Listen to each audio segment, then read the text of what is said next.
India का सबसे special state जिसमें सिर्फ 4 ही डिस्ट्रिक्ट है, लेकिन उसकी 3 अलग अलग सीमाएं 3 अलग अलग देशों से लगती है। और जहां बारिश जब होती है ना तो रिकॉर्ड कायम कर देती है और 12, 13, 15 दिनों तक बारिश होती रहती है और बारिश भी कहती है। झुकेगा नहीं। सिक्किम इंडिया का एक ऐसा स्टेट है जो कि 1975 में जाके हमारे इंडिया का स्टेट बना और जिसके पीछे बहुत सारी कंट्रोवर्सी हुई। चीन तो यहाँ तक बोल चुका था कि सिक्किम को इंडिया ने ज़बरदस्ती कब्जे में ले रखा है। आज के इस वीडियो में मैं बताऊंगी कि क्या इंडिया ने ज़बरदस्ती सिक्किम को अपने कब्जे में लिया और क्या अब सिक्किम के लोग चाहते हैं कि इंडिया में रहें या ना रहें, और सिक्किम की इतनी अधिक ग्रोथ कैसे हो रही है। ये सब जानने के लिए आपको वीडियो को एंड तक देखना पड़ेगा। बहुत ही छोटी सी वीडियो है एंड अगर आप चाहते हो हर रोज़ मैं आपके लिए कुछ इन्फॉर्मेटिव वीडियो बनाऊं तो इस चैनल को सब्सक्राइब कर दो एंड मुझे सपोर्ट करना चाहते हो तो इस वीडियो को लाइक करके शेयर जरूर करना। Okay, let's start our video. Sikkim के भारत में विलय का भी विरोध किया था। सिक्किम को लेकर चीन का भारत से विवाद क्यों है, इसे जानने से पहले सिक्किम का इतिहास जानना जरूरी है। सिक्किम के हिस्ट्री को जानने के लिए हमें थोड़े साल पीछे जाना होगा, ज्यादा नहीं 333 साल पीछे, 333 ईयर्स। ओके, तो 1642 में जाके सिक्किम को एक नामग्याल डायनेस्टी के राजा ने बसाया। अंग्रेज चाहते थे सिक्किम को भी अपने कब्जे में ले लेना, इसलिए उन्होंने कई बार आक्रमण किए। एक बार तो नामग्याल के राजाओं ने अंग्रेजों को बाहर भगा दिया, लेकिन जब अंग्रेजों ने अपनी पावर बढ़ाई तो नामग्याल वाले उनको हरा नहीं पाए और एक नाम के राजा बन के रह गए। अब वो बन चुके थे सिर्फ अंग्रेजों की एक कठपुतली। तो 1947 के बाद हमारा देश आज़ाद हो गया और अंग्रेजों की कुछ इस तरीके से शर्त थी कि जो भी राज्य अकेले रहना चाहते हैं वो रह सकते हैं, स्वतंत्र रह सकते हैं, और जो भी राज्य इंडिया या पाकिस्तान में मिलना चाहते हैं वो मिल सकते हैं। तो सिक्किम ने डिसाइड किया कि हम रहेंगे इंडिपेंडेंट। इंडिपेंडेंट रहने के लिए उन्होंने सहायता ली इंडिया से, और जो अगर कोई लड़ाई होती है उसके लिए सैनिक देना, मतलब कि इंडिया का वो एक संरक्षित राज्य बना, लेकिन था वो इंडिपेंडेंट देश ही। अब उसके बाद से चीन, भूटान, नेपाल सब चाहते थे कि उस पर राज करें और बारी बारी से आक्रमण करने लगे। नामग्याल जो डायनेस्टी थी वो बहुत कमज़ोर हो चुकी थी और चीन का सबसे ज़्यादा उस पर नज़र था कि हम उसको अपने में मिला लें ताकि हम इंडिया के बाकी सारे स्टेट को कब्जे में ले पाए। 1962 में इंडिया और चीन के बीच वॉर भी हो चुका था, तो इसलिए इंदिरा गांधी ने बड़ा कदम उठाया और उन्होंने हमारे देश को सुरक्षित रखने के लिए, हमारे नॉर्थ ईस्ट के बाकी सारे स्टेट को सुरक्षित रहने के लिए बहुत बड़ा कदम उठाया और सिक्किम को अपने देश का राज्य बनाने को सोचा। उसमें उनकी सहायता करी इंडियन आर्मी ने और रॉ ने भी। तो एक सुबह जब नामग्याल डायनेस्टी के राजा उठे, चोंगियाल राजा उठे, तो उनके चारों तरफ, महल के चारों तरफ इंडियन आर्मी घेर चुकी थी। अब वो घबरा गए और उनके पास कोई रास्ता नहीं था, तो उन्होंने समर्पण कर दिया। इंडियन आर्मी ने उन्हें उन्हीं के महल में नज़रबंद करके रख दिया। उसके बाद वहाँ की जनता में जनमत संग्रह कराया गया कि क्या वो एक्चुअली चाहते हैं कि इंडिया में उन्हें मिलना है या फिर नहीं, या वो खुद चाहते हैं कि सिक्किम एक इंडिपेंडेंट स्टेट रहे। तब रिजल्ट आता है तो पता चलता है कि 97.5% जो जनता है वो इंडिया में मिलना चाहती है। तो इस वजह से लोकसभा में भी बिल ये पेश किया गया कि सिक्किम को इंडिया का स्टेट बनाया जाए।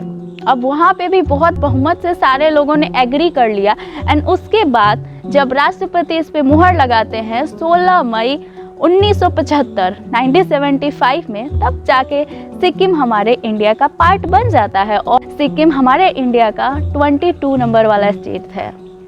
उसके पहले सिर्फ 21 स्टेट ही हमारे इंडिया में थे।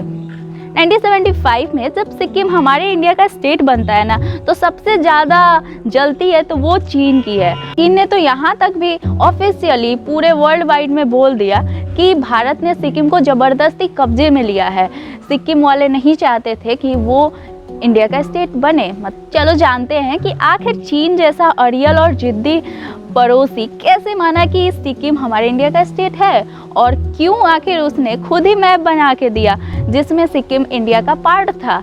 तो चलो जानते हैं वो वाला इंसिडेंट। 2002 में जिसे चीन ने खुद लामा घोषित किया था, वो तालिबान से भागकर सिक्किम में आके एक मठ में रहने लगते हैं। अब चीन को तो उनका लामा वापस चाहिए होता है, लेकिन उनके पास दुविधा ये होता है कि वो कैसे इंडिया से बोले कि सिक्किम में उनके लामा है, क्योंकि अगर वो ऐसा करते तो इनडायरेक्टली वो मान जाते हैं कि सिक्किम इंडिया का पार्ट है।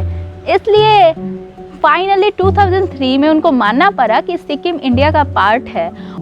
चीन और भारत दोनों के बीच एक ऐसा कॉन्ट्रैक्ट होता है जिसमें इंडिया मानता है कि तालिबान चीन का पार्ट है और चीन मानता है कि सिक्किम इंडिया का पार्ट है। तो इस तरीके से फाइनली चीन ने स्वीकार कर लिया कि सिक्किम हमारे इंडिया का पार्ट है और उसने उसके बाद एक मैप भी जारी किया जिसमें साफ साफ दिख रहा था कि सिक्किम इंडिया के अंदर है। सिक्किम इंडिया का दूसरा सबसे छोटा स्टेट है, तो उसमें सिर्फ 4 ही डिस्ट्रिक्ट हैं जो कि नॉर्थ, वेस्ट, साउथ, ईस्ट में बटे हुए हैं। वहाँ पे ज़्यादातर हिस्सों पे इंडियन आर्मी तैनात रहती है क्योंकि वहाँ पे 3 इंटरनेशनल बॉर्डर हैं सिक्किम में। इस वजह से वहाँ पे ज़्यादा हिस्सा तो इंडियन आर्मी की वजह से कवर्ड है, लेकिन जितना भी हिस्सा वहाँ पे है वहाँ पे बहुत अच्छी खेती भी होती है। और फसल की अगर बात करें तो वहाँ पे बहुत ज़्यादा लैंडस्लाइडिंग होता है और बहुत ज़्यादा बारिश होती है, पहाड़ी इलाका है और इतने ज़्यादा मुश्किलों के बाद भी वहाँ पे बहुत अच्छी खेती होती है।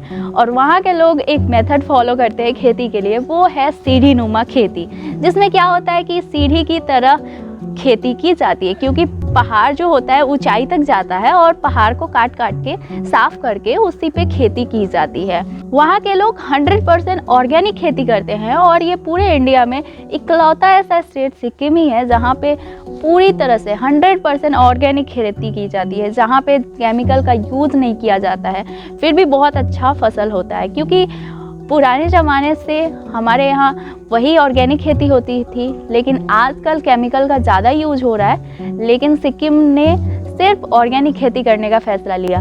वहाँ पे बड़ी इलायची जो है, इलायची की खेती सबसे ज़्यादा होती है पूरे इंडिया में। अगर मिला दे तो भी वहाँ पे बहुत ज़्यादा इलायची होता है, जिसकी वजह से भी उसकी इकोनॉमी को बहुत बेनिफिट होता है। उसके बाद संतरा, अदरक, आलू, ये भी वहाँ की फेमस और इम्पॉर्टेंट फसलें हैं, जिसकी वजह से उसकी इकोनॉमी को बहुत ज़्यादा फ़ायदा पहुंचता है। सिक्किम जो कि बहुत छोटा स्टेट है और साथ ही साथ पहाड़ी इलाका है और वहाँ पे बहुत ज़्यादा बारिश होती है, इसके बावजूद वहाँ पे बहुत ज़्यादा इंडस्ट्री है। अगर मैं वहाँ के इंडस्ट्री की बात करूँ, वहाँ पे कुछ इस तरीके के इंडस्ट्री हैं: फार्मास्यूटिकल इंडस्ट्रीज़, इको टूरिज़्म है, फूड प्रोसेसिंग की इंडस्ट्रीज़ है, बेवरेजेस की इंडस्ट्रीज़ है, cosmetic industry, security ink, mattresses and और भी काफ़ी तरीके के इंडस्ट्रीज़ वहाँ पे हैं। सिक्किम की इकोनॉमी में 2 मेजर चीज़ों का रोल है, कृषि और दूसरा टूरिज़्म। वहाँ पे जो घर बनाए जाते हैं वो बांस से बनाए जाते हैं, जिसमें कुछ कड़े बांस होते हैं, कुछ लचीले बांस होते हैं और उन्हीं की सहायता से पूरा घर तैयार किया जाता है। अगर हम बात करें धूप से बचाव के लिए तो वहाँ पे गाय के गोबर का यूज किया जाता है और उससे उस पे चारों तरफ से फैला दिया जाता है। लगभग 82% तक वहाँ की जनता साक्षर है। सिक्किम के ज़्यादातर लोगों का फेवरेट खाना नेपाली खाना है। वहाँ पे बहुत ज़्यादा नेपाली रेस्टोरेंट भी है। साथ ही साथ उन लोगों का फेवरेट जो खाना होता है वो होता है मोमोज, और फिर जो चीज़ें स्टीम होती हैं वो ज़्यादा चीज़ें वो खाते हैं। और बाकी आप देख सकते हो इमेजेस में उनकी फेवरेट क्या क्या चीज़ें हैं, जैसा कि आपको यहाँ पे दिख रहा है। अगर आपको भी नेचर से ज़्यादा प्यार है तो आपको सिक्किम को एक बार ज़रूर विजिट करना चाहिए। वहाँ पे बहुत सुंदर सुंदर नेचुरल चीज़ें आपको देखने को मिल जाएंगी। तो इसी के साथ आज के इस वीडियो में बस इतना ही। अगर आपको ये वीडियो पसंद आया हो तो इस वीडियो को लाइक करके शेयर ज़रूर कर देना।